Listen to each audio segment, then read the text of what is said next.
Hello everybody. Today I'm going to show you my Geiger counter. This is a kit I got from MightOHM.com. I think you can see the website there right on the Geiger counter, and that's the Geiger tube. And anyways, you can get this kit online, and I did and built it. I'm going to go ahead and turn it on. And it seems to be working according to the way it should work, or at least the information that I've got. And it's a cool little kit you can put together yourself. Comes with all the components. You will have to do some soldering, which I've done there. Let's see. It also has some pins, data pins here.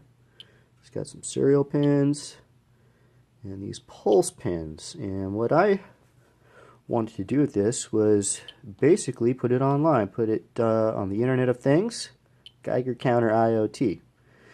So I played around with those pins and looked through all the documentation and discovered that the serial port would probably be a good way to go to capture the data that is being stored by this little unit.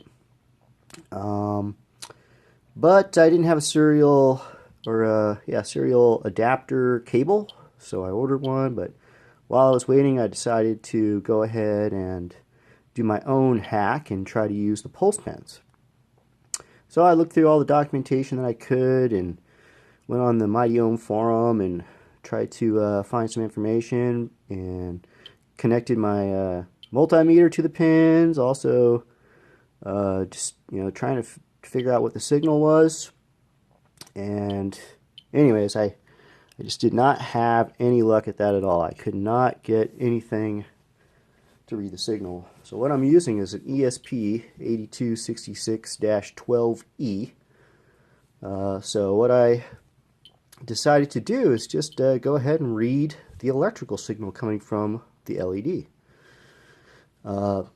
So I'm going to show you guys how I did that. It's a little bit of a hack.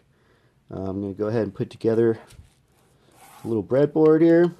I have my ESP unit, and I also have a brand new one that's a little bit smaller, and I'm going to show you how I work with both of them.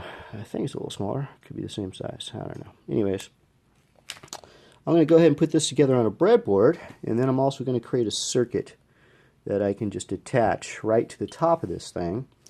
And this is going to allow me to take this unit online. And I'll give you a little demonstration of how I did this. Alright, so I've got my ESP8266-12E here connected to my computer. And I've also connected it to the Geiger counter in about the simplest configuration as you can imagine. So basically I've got this connected to the D2 pin on the ESP, and it is actually going to the little beeper unit here. And I'm using that to test right now just because it's easy to get to while the Geiger counter is all put together. But what I'm going to do eventually is create a little circuit, and I'm going to actually access the light instead of the beeper. That way I can turn the beeper off with this little handy little switch here, and I don't have to hear it beep all the time. Because ultimately I'd like to leave it on all the time and have it going. And ultimately I'll solar power the unit and use a couple capacitors instead of batteries. So it'll be completely mobile and solar powered. Anyways, I'm going to show you a little more. I've got the ground pin connected to the negative ground of the batteries. And you need that in order for the signal reading to work. And also show you what I've got as far as a web page here. This is showing us the data that's coming from the Geiger counter. This is giving us a value that's updated every minute. And all this data is being stored to a file on the ESP. And you can actually download that data as a file and use it whatever way you want. These are just your averages for the session. So for this session we've had 128 hits, and it's been a total of 6.5 minutes. Gives you your average clicks per minute and the micro servlets per hour there. I think that, I'm not sure exactly how you say that, but the USB per hour. That's the average, and this is the total data entries. Each one of these represents approximately 1 minute of data that's getting stored to the file. And as you can see here, we've got over 38 hours worth of data already stored up through my testing. Each time you turn the power off on the ESP or upload changes to the code, it's going to automatically start a new session. You can kind of see that down here where we have 21 and then it goes to 1 and rises up and then it goes down to 3. That's because I've been doing a lot of testing with it, uploading code changes. And this is just giving your minute by minute reading, your clicks per minute, and the USB per hour. That's being calculated on a minute by minute basis, just to give you some variation in the graph. I had it earlier at one time set up to show the averages, but it wasn't that exciting. It would just pretty much stay a straight line over a long time. So this gives you a little bit more of a visual demonstration of what's going on. And I'll scroll down just a little bit here. You can also delete all the data. I'm not going to do that right now because I'm trying to test how many entries I can get in here without some performance problems.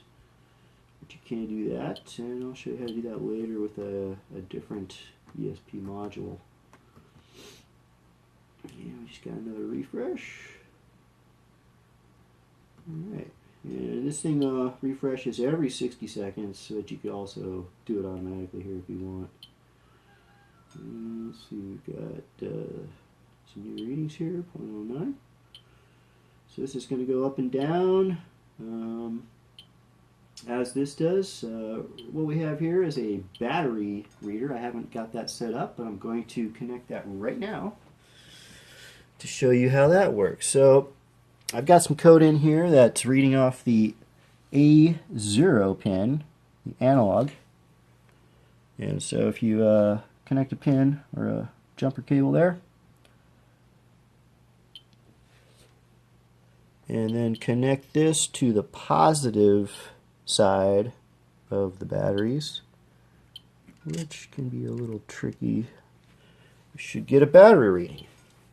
Tell us how much juice we have left in the battery. I'm going to do a refresh here. Looks like I might already be doing one. And let's see if we're getting a battery reading here. It's taking a little while here. There we go. So the battery has 2.5 volts. So you can tell at least remotely how much juice you've got in your little battery bank there. However, I'm not going to use these batteries in the long run. I'm going to take these batteries out, and since my ESP module has 3.3 volts out, I'm going to actually power the Geiger counter from the ESP. And I'll show you how that works in a little bit. Alright, so I've taken the batteries out and reconfigured it, and hopefully you can see I still have the ground connected where it was connected. I still have the D2 connected where it was connected. I also still have the voltage indicator reading from the A0 connected to the positive terminal where the batteries were. But now I've added this wire here, which is connected to the 3.3 out of the ESP module and going to the power in. So on our web page, the voltage should be around 3.3 or so. Well, we got 3.06, which is perfect. And as you can see, The Geiger counter is working just fine, and it will have that power as long as that module is powered up.